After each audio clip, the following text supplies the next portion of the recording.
société, c'est ce que nous avons de mieux à nous mettre sous la dent quand nous voulons essayer de reconstituer le passé de l'univers.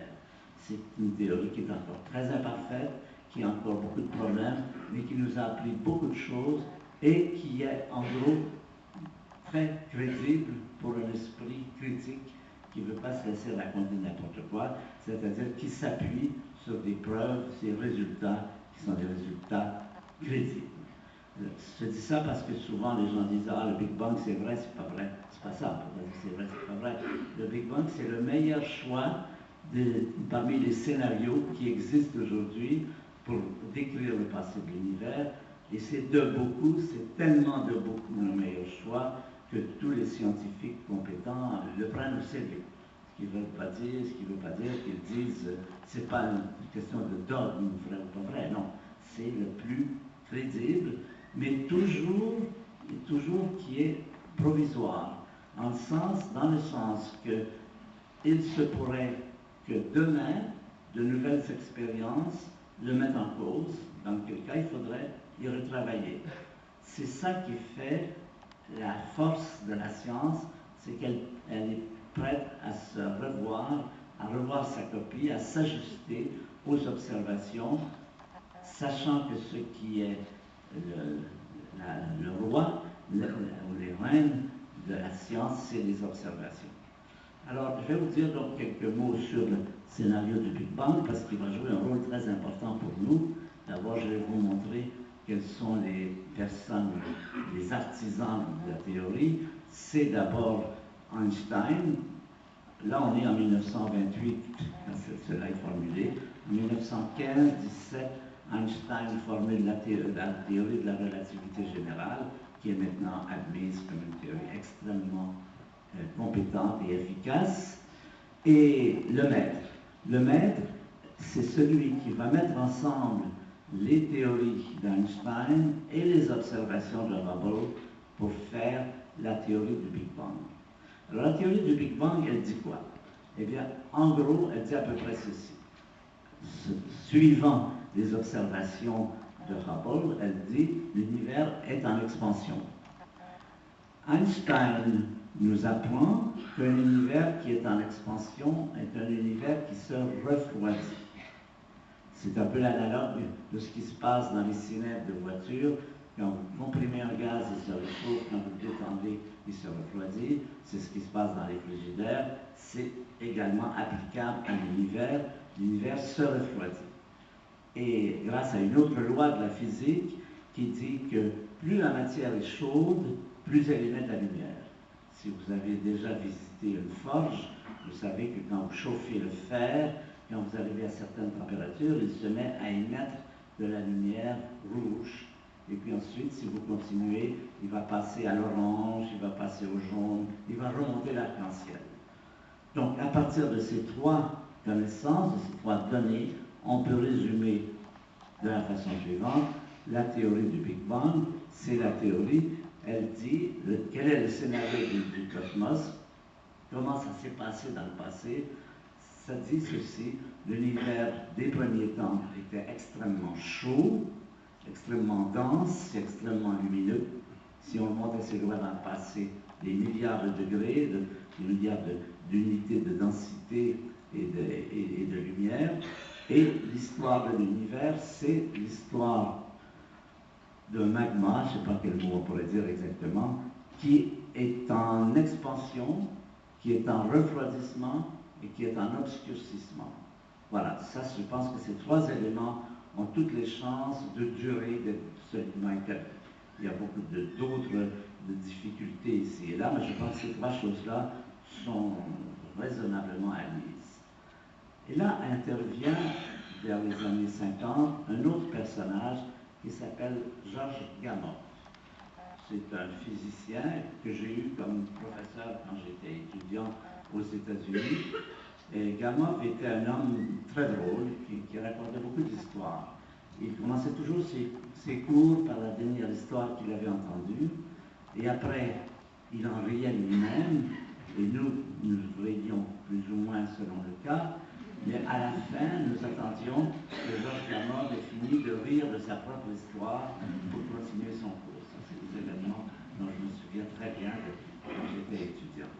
bien, cet homme, un russe tout à fait génial, s'est dit ceci. Là, on est en 1950, 48. La théorie du Big Bang n'est pas vraiment acceptée à cette période par les physiciens qui ne l'aiment pas beaucoup. Ils ne l'aiment pas beaucoup parce qu'elle a quelque chose, une sorte de résonance biblique qui les gêne. Mais Gamow dit qu'on aime une théorie ou non, ça n'a pas d'importance.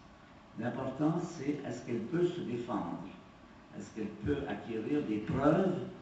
Est-ce qu'on peut la soumettre à des tests? Et Gamow se dit, bon, prenons-la au sérieux. Imaginons que ce soit vrai, cette histoire du Big Bang. Alors, on va remonter dans le temps. Si on remonte dans le temps, si on tourne le film à l'envers, on va arriver vers un univers qui est de plus en plus dense, je dirais que c'est son rapproché, de plus en plus chaud, et de plus en plus lumineux. Et si on remonte suffisamment loin, on doit arriver à une sorte de flash fantastique. C'est un peu d'ailleurs ce qui a donné le nom à Big Bang, c'est un peu cette image d'une explosion, une sorte de flash fantastique avec une densité de lumière extraordinaire. Alors, Gamow se dit, eh bien, cette lumière qui dominait l'univers des premiers temps, qu'en est-il arrivé? Est-ce qu'elle a complètement disparu ou bien est-ce qu'il en reste quelques traces quelque part, quelques traces, quelques fossiles, on peut dire, que si on le retrouvait maintenant, ça nous donnerait une confirmation. Ça nous dirait, ben voilà, la théorie du Big Bang, elle est confirmée parce que cette lumière qu'on peut prévoir être présente au début, on a trouvé sa trace. Alors il fait des calculs, et puis il arrive à la conclusion qu'il doit rester dans l'univers un rayonnement, qu'on appelle le rayonnement fossile, un rayonnement extrêmement faible, extrêmement dilué, pas visible à l'œil, mais détectable par les radars. C'est le début, c'est la fin de la guerre, les radars viennent d'être installés, et il prévoit donc, il dit, si la théorie est bonne, il doit rester ce fossile que si on l'observe, si on le détecte, il nous dirait, oui, vous êtes sur la bonne piste, en disant que l'univers était très chaud et très brûlé. Eh bien, c'est exactement ce qui va se passer. En 1965, il va arriver cet événement. Alors, il va arriver cet événement que ces physiciens vont détecter ce rayonnement fossile exactement tel que Gamow l'avait prévu. Alors ça a été évidemment un événement fantastique.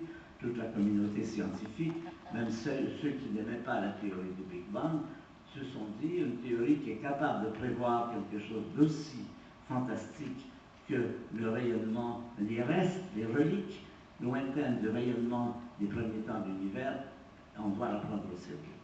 Alors je vais vous montrer cette image. Je crois que c'est important parce que c'est un document très important, là aussi pour toute la pensée humaine. C'est le document qui a confirmé la théorie du Big Bang. Je vais vous la montrer en fausse couleur, parce que les ondes en question sont des ondes de radar, il n'y a pas de couleur associée avec les radars, mais c'est un peu ce que fait votre télévision. Elle détecte des ondes qui sont précisément le même type d'ondes, des micro-ondes, c'est ce qu'on appelle des micro-ondes, des ondes millimétriques, et on donne de la lumière, de la télévision, elle leur donne de la couleur, mais elles n'en ont pas. Donc ce que vous allez voir, c'est ce qu'aurait vu une personne qui aurait été présente à cette époque, c'est pas le Big Bang, mais c'est près du Big Bang, qui aurait regardé le ciel. Encore une fois, les couleurs sont fausses, mais le détail, le dégradé de l'image, c'est tout à fait vrai, valable, authentique. Voilà, c'est ça que ça... Donc, c'est ce document qui a été maintenant étudié avec des instruments de plus en plus précis et que l'on connaît maintenant avec une très grande précision. C'est un document duquel nous extrayons tout ce que nous connaissons, ou presque tout ce que nous connaissons sur les premiers temps du cosmos. Donc c'est vraiment une pierre de Rosette ou un Graal, je ne sais pas quel nom on peut donner, mais c'est vraiment un document fantastique. Qu'est-ce qui va nous apprendre ce document? Je vais vous dire en quelques mots ce qu'il va nous apprendre, ce qu'il nous a appris. Aujourd'hui, nous vivons dans un univers qui est très richement structuré. Nous avons des systèmes, des structures pratiquement à toutes les échelles. Nous avons d'abord des galaxies, comme vous avez vu tout à l'heure, qui ont des dimensions gigantesques. Et si on descend dans l'échelle des dimensions, il y a maintenant des étoiles, des planètes, des comètes, tous ces corps célestes qui ont des dimensions variées à partir des plus grandes aux plus petites. Et ensuite, nous arrivons dans le domaine de la vie sur la Terre. Nous avons énormément, plusieurs millions d'espèces vivantes, minérales, végétales et animales, qui sont effectivement également des structures complexes. Et puis, quand nous allons vers des dimensions encore plus petites, nous avons les microbes, les bactéries, les virus, invisibles à l'œil nu, mais quand même très structurés.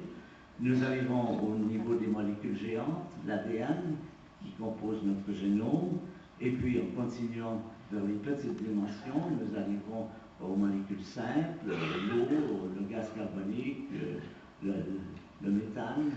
On continue et on arrive au niveau des atomes. Là, c'est tous les atomes de la table de Mendeleïev, le carbone, l'azote, l'oxygène, l'or, le plomb, l'argent, une centaine d'éléments chimiques. Et nous continuons, nous arrivons vers les noyaux des atomes et les particules qui composent ce noyau des atomes. Cet univers très richement organisé que nous observons aujourd'hui, ce que cette image nous montre, c'est que ça n'était pas le cas au tout premier temps du cosmos. Voilà la première information importante. L'univers le plus ancien, l'univers des premiers temps, est sans structure. Ça veut dire que, on va dire un peu ce qu'il n'y avait pas. Il n'y a pas de galaxie, il n'y a pas d'étoiles, il n'y a pas de planète, il n'y a pas de molécules, il n'y a même pas d'atomes. Qu'est-ce qu'il y a? Il y a ce que nous appelons des particules élémentaires. Les particules élémentaires, ce sont les électrons, le courant électrique, les photons de la lumière, les grains de lumière, les quarks qui composent les protons et les neutrons. C'est les seuls éléments qui sont là. L'univers est un magma inconstitué, extrêmement chaud, des milliards de degrés, extrêmement dense et sans aucune structure. Et là, vous devinez ce qui va être l'histoire de l'univers. Je vous ai parlé de trois éléments. Il se dilue, il se refroidit et il devient moins lumineux. Le quatrième élément, qui est celui qui est central à ce moment-ci, il devient de plus en plus structuré. L'histoire de l'univers, c'est comment cet univers est passé de ce magma incandescent à les structures qui sont présentes un peu partout dans l'univers et dont notre corps est un exemple. Notre corps, justement, est un des résultats de cette image, de cette organisation progressive de l'univers qui va faire intervenir des étoiles, des galaxies, des planètes. Et en peu de mots, c'est l'histoire de l'univers. Il y a, en plus des particules élémentaires, il y a des forces. C'est la gravité, la force électromagnétique, les forces nucléaires. Ce sont les forces qui vont amener ces particules à s'associer et c'est cela qui va nous amener à l'histoire de la matière qui s'organise.